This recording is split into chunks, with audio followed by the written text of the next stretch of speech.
Folks at home, we're gonna do that deep wall squat that we did last week, I believe. So find yourself up against the wall, snuggle up nice. We're gonna do a little bit of groin stretch, and then we're gonna do a couch stretch to match what these guys are doing here. But snug your lower back and your butt up against that wall. Open up your stance and then gently press your knees out, trying to keep your lower back flat. If you were standing up, you'd have like a big proud chest. So as you press the knees out, you're rotating the shoulders outward. Play around with the corners of those hips. You can rock left and right, put more energy on each side. Spend about a minute, minute and a half, and then we're gonna go into a couch stretch for you guys at home. All right, wasn't too bad. All right, Deadbugs and Snow Angels. 8 minute, as many rounds as possible. Take into consideration that it is transition week. So you're moving, but you're not speed racing through it. Prone Snow Angel, up, everything in the back of my body's engaged. Bring those shoulders downward, try to reach and touch your toes, and then come back down into a prone position, right? Doing, how many of those? We're doing 15 of those. Next up, Deadbug. Flat on our back. Deadbug position is just like picture a dead bug lying on its back, right? But we're gonna be a dying dead bug because we're gonna be moving a little bit.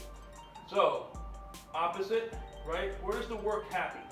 Because this is kind of easy for me. Yep, what am I gonna do to make that core work? That's it, back straight. Tuck that butt underneath, flatten the lower back so it gets touching the floor, right? Now, I'm taking that natural curve out. All these muscles are engaged. Now it makes it way more difficult when I extend my arms. That's, you can, absolutely. Your call. You can put a ball, medicine ball here, act like there was one here, right? Now you're really pressing that knee into the ball, and you're pressing your hand into the ball, which is gonna get more core activation and be a little bit more difficult. Can we do them one-sided with the weight in one hand and then, right? Absolutely, I love it. These are all progressions from the dead bug, right? So this would be a progression, one step up.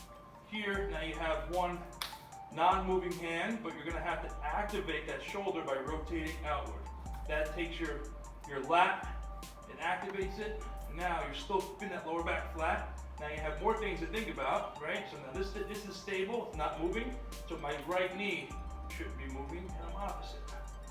So it's more one side than the other, as opposed to opposite and alternating. Does that make sense? All right, cool. So a medicine ball, kettlebell, choose your poison, so to speak. We're doing 8 minutes. Speed dating. Every 4 switching up exercises. You guys have all been here this week, so you know the concept, right? So your 4 exercises, your active rest exercise, which is exercise A, the speed dater. It's going to be doing a transverse bridge into crab kick. So transverse bridge, here, crab kick, and then back around. Okay, what I saw this morning, people putting too far out and putting too much pressure on that shoulder, right? So think about pulling your hips to be close to that shoulder so you can get more support, and then crab kick, and then back around. One more thing, you may hear me say square your hips up. What I mean by that is this leg comes around, this leg never does, and I see people trying to press up this way with that foot not planted. Really not good for you to put your hip in that position. So squaring it up, now my hips are square with the ceiling. Now I have a better foundation, okay? Just some cues that you might hear from me. Doing that for a minute, and then wide stance inchworms. Really exaggerate that stance to feel it. We all have different stretch levels, right? This I feel a stretch. You may not feel a stretch like this, right? But make sure you feel that stretch. You're walking out your hands, and then you're bringing your feet to your hands, and then you're going back out, trying to inch those feet up to your hands. And kettlebell hinge torso rotations. Taking a hinge position, right? Hips are a hinge joint, so folding over at your waist, keeping those shoulders back. My legs are planted, my feet grounded. Hips don't move, just my torso. like a pendulum, following that kettlebell with my head. Okay, if you start to move your hips too much and go into this motion, it's just too much twisting and turning in your spine, right? So make sure your hips stay planted and gently swing from the torso. Are your knees, there's also a little bit of movement. There is, but I stopped saying that because people then all of a sudden like they put effort into their knees and they make it more wonky, right? So I'm just saying fold over at your waist as if you would do a deadlift and let your knees just naturally do what they need to do. Don't even think about them. Make sure your feet are planted, make sure your hips stay square, and then it kind of takes mind off of, should I move my knees? Should I not move my knees? Am I hitting my, you know what I mean? Does that make sense? Cool. We're doing 30 each of those. I'm gonna say 20 to 30, depending on time, okay? Next up, your RDLs. What's the difference between an RDL and a deadlift, or a regular conventional deadlift? It's great. Two things. One is the weight not touching the floor. So hinge positioning, shoulders back, that we just did for our exercise B, right? So folding over at the waist. Now, my hips are higher than my knees, right? Which makes it a deadlift. Now I'm stopping before that weight touches the ground, middle of my shin, and I'm hinging back up, right? So my hips are higher than my knees. A regular deadlift or a conventional deadlift, my butt's gonna be down a little bit lower, and I'm gonna have basically my hands by my shins, as opposed to being a little bit in front. Does that make sense? All right, cool. So the RDLs are keeping tension on the hamstrings, doing 30 reps. Don't touch the ground. Your exercise E is your wall sit. A couple things to pay attention to. Same thing we did with the Deadbugs. Tuck that butt underneath, get your core working, right? Everything can be a core exercise. You can be efficient with your time. Open up the shoulders, work on good posture, try to get into a 90-degree position. Can you do for 2 minutes? Maybe, but if you can't, go as long as you can and collect 2 minutes worth of wall sits. All right, finish your time. 12 minutes, as many rounds as possible. First exercise, hang dumbbell snatch. So dumbbell snatch is what? What's a snatch? Exercise. Where's it going? Can you show me again?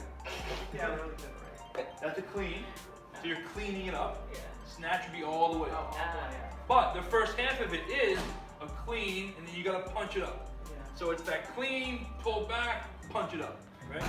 So if you're doing it hang, that means it's not going all the way to the ground, right? So you're keeping that good strong posture we've been working on all day long. Hinge position. Pop the hips. As you pop the hips, you're pulling up. Now, if you press into the floor and use enough power, that weight is gonna travel up. All you gotta do is pull it slightly and then let it go up above your head, keeping it close to your body. Your hips are making. Your hips, all that power is coming from it. If you try to pull this from your shoulder, Yeah. it's gonna hurt. And I don't want you to do that, it's dangerous. So sometimes it's better to be a little bit heavier on this because you can use more, like, I actually jump up. I'm off the ground. So exaggerate it. Exaggerate it. Okay. So the more power you have, the easier it is to kind of carry that weight up. It's like elegant, right? The weight is almost gravity-less. Weightless. Weightless! Gravity-less. I can talk fitness all day long, but you start throwing some real world words in my life and I get a little confused. 5 each on that. And then the ups. Our favorite Borelli. Think about a hollow rock position here, right? So your stop position is in that hollow position, so you're never taking tension off of your core. So tuck the butt underneath, flatten that lower back. Here's your start position. Exhale on the way up, try to stay here. Don't let your hands and legs come down, right? Try. If you have to, it's fine, but it's gonna be more work for you, A, and you're not gonna be as efficient with your move.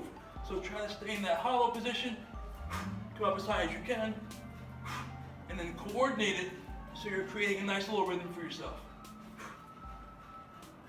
as you do 12 reps.